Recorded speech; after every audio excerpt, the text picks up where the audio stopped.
Many inmates say that coming to jail made them reassess their lives, if not drastically overhaul them. We can never know with certainty how sincere those claims are. But when an inmate repudiates his gang, as 25-year-old Daniel Miramontes did, it adds credence to their story. I ran the streets, grew up in the streets, life in the streets. What you see is what the streets created. We met Miramontes at the Orange County Jail. He said before coming here, he was a member of a Los Angeles street gang and a meth addict. It seemed out of sorts with a young man who enjoyed reading novels and writing poetry. I like to read a lot. I like Nicholas Sparks. Walk to Remember, The Notebook. Oh, so like romantics. Oh, yeah. Oh, I'm a sucker for that. Do you cry when you read the sad parts? Yeah. Most of the guys don't want to admit that because, hey, we're in jail. You know? I don't care. But Miramontes was facing the possibility of a lifetime in prison. Been down almost 2 years. My charges are special circumstance murder. Big case. Big case. Miramontes had entered a not guilty plea and was still awaiting trial when we met him. The night of the murder, he says he was visiting friends in an Orange County gang and that they were all drinking and high on drugs. While driving around their neighborhood, his friends stopped to confront a 19-year-old man who had allegedly flashed a rival gang sign. What ended up happening was the Orange County homeboys exited the vehicle and a fight ensued, which turned into a stabbing, which turned into a slashing, and the victim's neck was cut and he bled to death at the scene. Miramontes admits to being in the car, but says he never participated in the murder. I'm from LA. I'm not from Orange County, so why bother getting in the mix? So I just decided to stay in the car. One of those situations, you're in a bad place at the wrong time, you know? I was there, so I'm here now, facing a long time. Miramontes says even though he wasn't involved in the murder, he's paying a price beyond just being in jail.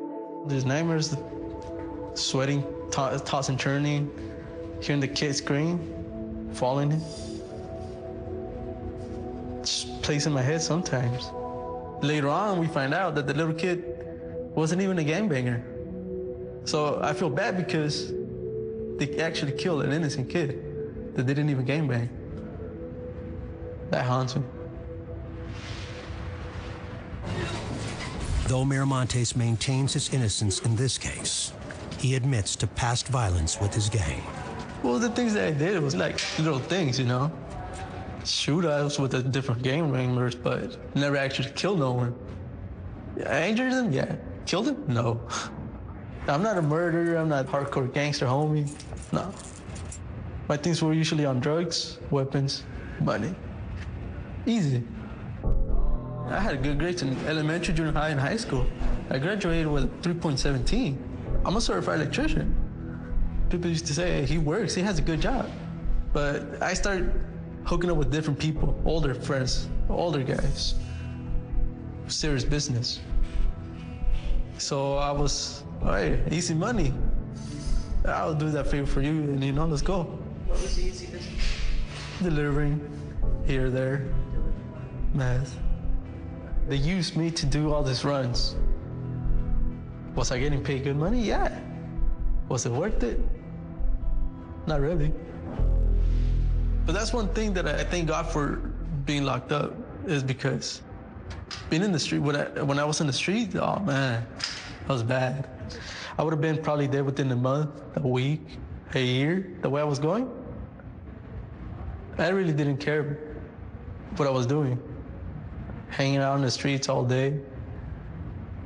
There was one time I didn't sleep for like 4 to 6 days. Just running around here, running around there. Bad. Using meth a lot. Maybe that's why I'm so skinny. Miramontes spends large parts of his day drawing, reading, or writing poetry. He says he's forsaken his gang and is now housed in protective custody. But he says it's worth it. Well, I don't want this lifestyle. Look where it got me. No? I don't want this lifestyle for no one. They use you, spit you up. His analogy was, it's like bubble gum. When you put it in, it's real fresh and chewy. You chew it up for a little while and you spit it out. And that's his analogy of the game. He was used when he was soft and vulnerable. And once he got a little hard and a little stale, they spit him out. You know, I have to ask this. You're talking to me about a lot of your activity on the street. Does that put you in any danger? If it happens, it happens. I'm just trying to give a message out to, to people out there that the gang life is not good. They use you and spit you. Killing a little kid is not good.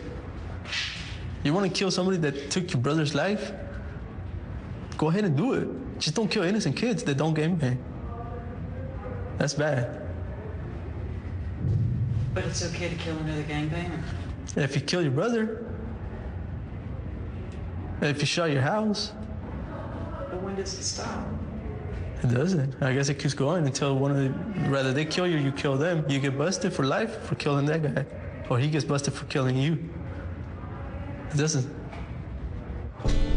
While awaiting trial, Miramonte says he made a conscious decision to not let jail bring him down. I love it out here. No? This is paradise. I mean, you could just picture background, the noise. You got a little water running, but my imagination plays it as an ocean. No, it's good. Being in here is like, hey man, I'm in Hawaii or something. Better place than being in jail, right? Although he could face a life sentence if he is found guilty, Miramontes has chosen optimism over pessimism. Don't think negative.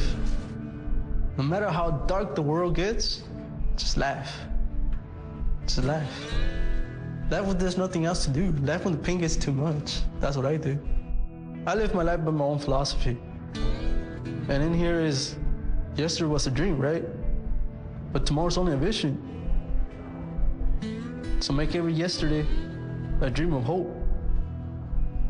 And tomorrow, a dream of happiness.